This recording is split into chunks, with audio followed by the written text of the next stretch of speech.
आपली गोष्ट मुमताज बेगमच्या इतिहासात आपल्याला घेऊन जाते, जिचा दरबारी संगीत गाणाऱ्या घरामध्ये जन्म झालेला होता. तिची आई ही खूप फेमस कोर्टिझन म्हणतो तशी होती, ज्यांचं नाव वजीराबाई.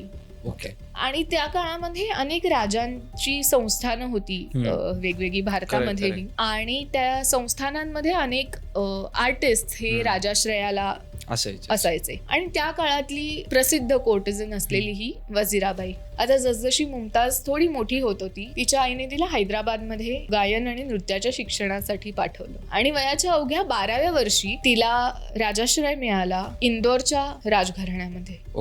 इंदोरचे तेव्हाचे महाराज तुकोजीराजे होळकर तिसरे यांच्या दरबारामध्ये.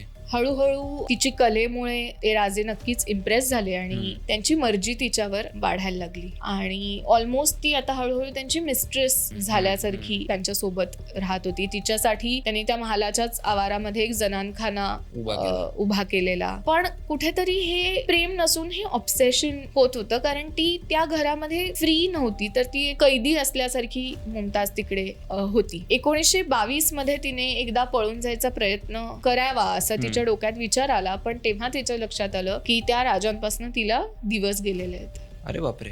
आणि 1922 मध्येच इनफॅक्ट तिची तिथल्याच एका लोकल नर्सिंग होम मध्ये डिलिव्हरी सुद्धा होते. आणि एका मुली अर्भकाला ती जन्म देते. पण जन्म झाल्या ती दाई असते, ती त्या बाळाला घेऊन जाते आणि तिला एवढं कळतं की तू एका मृत बाळालाच जन्म दिलायस. तिने नंतर जे स्टेटमेंट दिलं कोर्टासमोर, ज्याच्यात तिने असं म्हटलं की तिला खात्री आहे की ते बाळ जिवंत होतं आणि मेलेलं नव्हतं. अरे बापरे.